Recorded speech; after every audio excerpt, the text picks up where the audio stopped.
Hey everyone! So, when you think about the Korean War, what comes to mind? For most of us, it's a conflict that's defined the Korean Peninsula for, over 70 years now.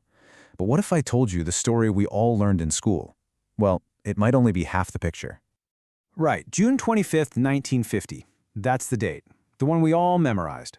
It's the day North Korean tanks supposedly rolled across the 38th parallel, catching everyone completely off guard and kicking off a brutal, devastating war. It's the official start, the day that's in all the history books. But here's the thing. What if that surprise attack wasn't really a surprise at all? And what if the war didn't actually begin on that particular Sunday morning? See, that's the exact question a whole new school of historians started asking, and believe me, their answers changed everything. So here's our game plan. We'll start with that textbook story, the one we all know. Then we'll dive into the radical new perspective that turned it on its head. We're going to trace the conflict's much deeper roots, tackle that tricky question of who really fired first, and figure out why this unfinished history is still so incredibly important today. Okay, first things first. Let's just quickly run through the version of the Korean War that we're all familiar with. You know, the traditional narrative. The story goes a little something like this. Out of nowhere, a totally unprovoked invasion from the north, which was backed by the Soviet Union. The South puts up a desperate defense and are almost pushed right into the sea, holding on at what became known as the Pusan Perimeter. Then, the heroic UN counterattack.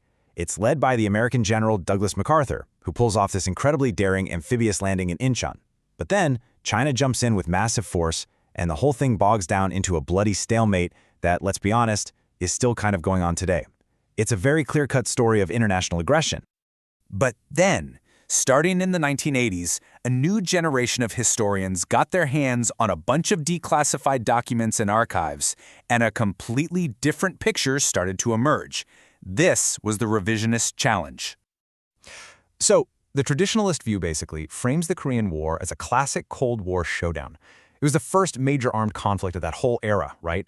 A proxy war between the communist bloc and the quote-unquote free world, kicked off by a clear, undeniable act of aggression from the north. Simple as that. But the revisionist view, and this was really championed by the historian Bruce Cumings, it just flips that whole idea on its head. It argues that the Korean War wasn't an international conflict at its core. No, it was a civil war. It wasn't something that just suddenly happened in 1950, but was actually the violent, explosive climax of conflicts that had been simmering inside Korea for decades. And this right here is the heart of the debate.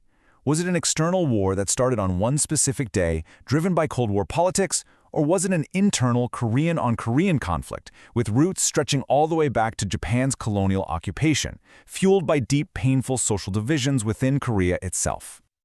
Now, to really wrap your head around the revisionist argument, we have to rewind the clock. I mean, way back, long before 1950, to what some historians call the war before the war. You see, for revisionists, the real start date isn't 1950. It's more like the 1930s. When Japan occupied Manchuria, it set off years of absolutely brutal guerrilla warfare. And this is where guys like Kim Il-sung actually got their start, fighting the Japanese. So from this point of view, 1950 wasn't a beginning at all. It was just a massive, tragic escalation of a fight that had never really stopped. Okay, so this is the crucial point. After Japan surrendered in 1945, Korea was just deeply fractured.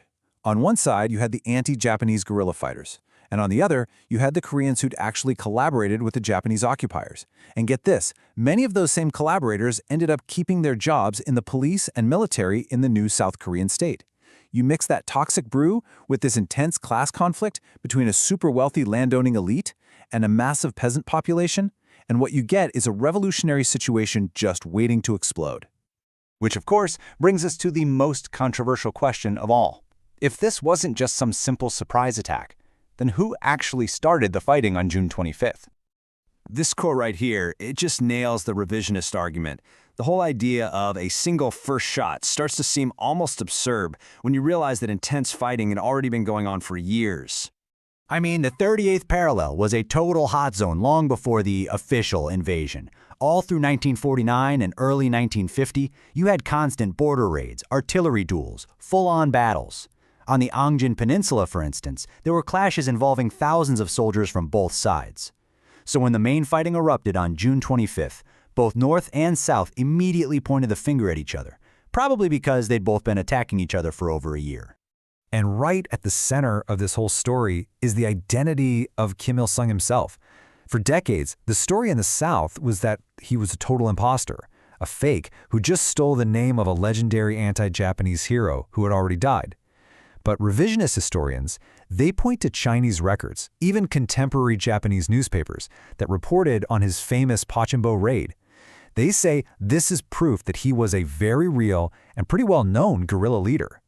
The argument is that this imposter story was just a really powerful piece of propaganda used to undermine the North's anti-colonial credentials, especially when so many powerful people in the South had a history of collaborating with the Japanese. So why does any of this historical back and forth still matter so much? Because really, you can't understand the conflict that's still happening today without understanding how it all began. And this is really the main takeaway from the revisionist perspective.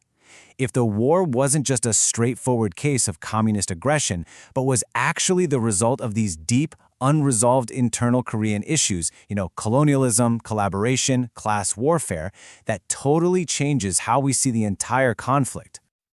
So let's just put it all side by side one last time. Was it an international proxy war or was it an internal civil war? Did it start in 1950 or did it start back in the 1930s? Was the main cause communist expansion, or was it the unresolved legacy of Japanese colonialism? Looking at the war through these two completely different lenses, it leads you to vastly different conclusions about what it all means. And that leaves us with this final, really critical question. If the Korean War was, at its very heart, a civil war, a fight among Koreans over what the future of their own nation should be, how does that change the path to peace?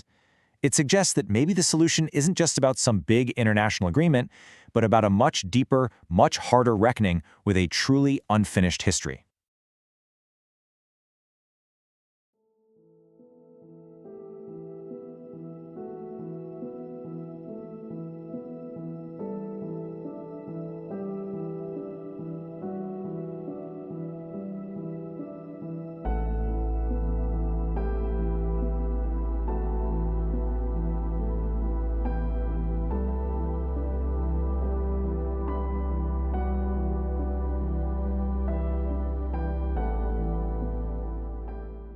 Very few wars in modern history have been so defined by just shocking, dramatic, brutal reversals of fortune. The Korean War wasn't a straight line. It was a war of tidal waves, where one side would surge right to the brink of total victory, only to be thrown all the way back in a catastrophic retreat. And for all that drama, it's often called America's forgotten war. And it all kicked off with one single shocking question. I mean, what a question, right? Why were the North Koreans tigers and the South Koreans sheep? That's what a U.S. colonel was asking back in the summer of 1950, and it really gets to the heart of just how stunned everyone was. Because to really get this war, you have to start with that first wave, the absolute stunning speed and ferocity of the initial North Korean attack. And this advance wasn't just fast, it was a complete rout. Think about this. Just 3 days in, the capital, Seoul, falls. The South Korean government is running for its life, and in a total panic, they blow up the main bridge out of the city, trapping thousands of their own soldiers and civilians on the wrong side with the invading army. So the first American troops show up, and they get steamrolled, absolutely shattered. It's not even 2 months into the war, and the entire UN force is basically backed into a corner, just hanging on for dear life. And I mean, the scale of the collapse was just total. It wasn't just a simple military defeat. It was a complete disintegration. When we say half the South Korean army vanished, we mean vanished, gone. Captured, killed, or they just dropped their weapons and ran in the chaos. The whole command structure just fell apart. For a moment there, it truly looked like the war was already over. So you've got to be asking, why did the U.S. jump in so hard? Why did they care so much? Well, it all boils down to something called the Atchison Line. See, America had just lost China to communism, and they were drawing a line in the sand, or, well, in the Pacific Ocean. That line was a defensive wall against the Soviets, and the absolute cornerstone of that wall was Japan. If South Korea fell, Japan looked vulnerable, and just like that, this small peninsula suddenly became one of the most important places on Earth. Okay, so the U.S. wants to intervene, but they want the world on their side, so they go to the United Nations. But here's the thing. The Soviet Union is on the Security Council. They have a veto. They could have stopped the whole thing, just like that. One yet, and it's over. So what happens? Stalin literally tells his guy to boycott the meeting, to just not show up. It's one of the biggest what-ifs of the Cold War. Why on earth would he do that? And you know, we still don't have a perfect answer. Historians have kicked this around for decades. Was he playing 4D chess? Maybe he wanted the US to get bogged down in a messy war in Asia. Or was he trying to make a point, to show the world that the UN was just America's plaything? Or, and this is a big one, was it just a massive, massive miscalculation? Did he just bet wrong thinking America wouldn't actually fight for Korea? We might never know for sure, but the result was crystal clear. The door for a UN intervention was left wide open. Now, when you hear U.S. Army, you're probably picturing the unstoppable force from World War II, right? Well, that is not what showed up in Korea. In just 5 years, the American military had been hollowed out, downsized from 11 million to barely 500,000. The first guys they sent over, these poor souls in Task Force Smith, they were basically peacetime soldiers with subpar gear. They were thrown against a tough, battle-hardened North Korean army, and they got crushed. It was so bad, a U.S. general was actually captured in the fighting. I mean, that's a huge blow. It just shows you how unprepared they were. So by August, this is it. This is all that's left. The entire combined UN army is squeezed into this tiny little box of land in the corner of the country, the Pusan perimeter. Their backs are literally against the sea. The North Koreans are just pounding on this line day after day. Everyone thought it was going to break. It really felt like they were just moments away from being shoved right off the peninsula into the ocean. So everything's on the line. And who steps up but General Douglas MacArthur, with a plan that is, well, it's either brilliant or insane. His idea? Let the North Koreans keep hammering away at Pusan, lure them all in, and while they're distracted, launch a massive invasion from the sea, way, way behind their lines at a port called Incheon. Now, everyone told him he was crazy. The tides at Incheon were a nightmare, the risks were off the charts. But MacArthur saw the payoff. If this worked, he wouldn't just save his troops, he would trap the entire enemy army. And you know what? It worked. It worked spectacularly. This is our second tidal wave. The landing is a stunning success. The North Korean supply lines are severed. The troops in Pusan break out. And the North Korean army, it doesn't just retreat. It completely collapses. It just melts away. Now the UN forces are the ones on the attack, storming north, capturing the capital, Pyongyang, and gunning it for the Chinese border. Victory looks total. It really felt like the war was over. MacArthur was literally telling everyone, the boys will be home by Christmas. But as they pushed closer and closer to the Yalu River, that's the border with China, they were about to trip a wire. They were about to unleash a third tidal wave, one that nobody saw coming, and it would change everything. In MacArthur's own words, it was about to become a whole new war.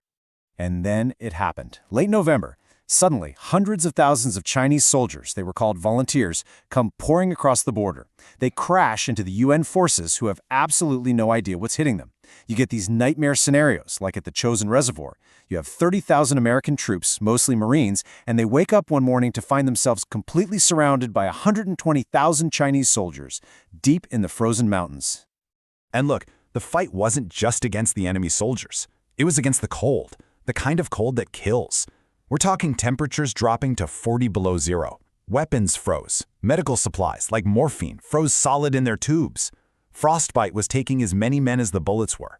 This wasn't just a battle. It was a pure fight for survival. The turnaround is just whiplash-inducing. 1 minute, they're talking about being home for the holidays. The next, they're in the middle of the longest retreat in American military history. By January, the Chinese have retaken Seoul. Think about that. The capital has fallen for a second time in less than a year. The war has been turned completely on its head, again. Eventually, the UN forces managed to dig in and stop the bleeding, right around where the war started, the 38th parallel. And that's when the war changes, fundamentally. The tidal waves are over. No more epic advances or desperate retreats. For the next 2 years, it becomes this horrible, grinding stalemate. It's just like World War I, trench warfare, with soldiers fighting and dying for control of some godforsaken, nameless hill that they'll probably lose the next week. Just a brutal meat grinder. So what was the final bill for all this? It's just staggering. Maybe 3 million people killed, wounded, or missing. But look at this. The really heartbreaking part is who suffered the most. It wasn't the soldiers. It was Korean civilians. Half of all the casualties.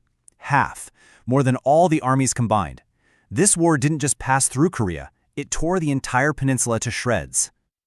So why should we care about this forgotten war? Well, because it's anything but. Its legacy is huge, and it's still with us today. It's what really locked the Cold War into place. It's the reason the U.S. has this massive global military presence that really started here. Heck, it even helped create the Japanese economic miracle, because Japan was the main supply depot for the war. And yet, in America, it got squeezed between the good war, World War II, and the televised nightmare of Vietnam. It became this weird, forgotten conflict, setting a precedent for wars fought without clear endings.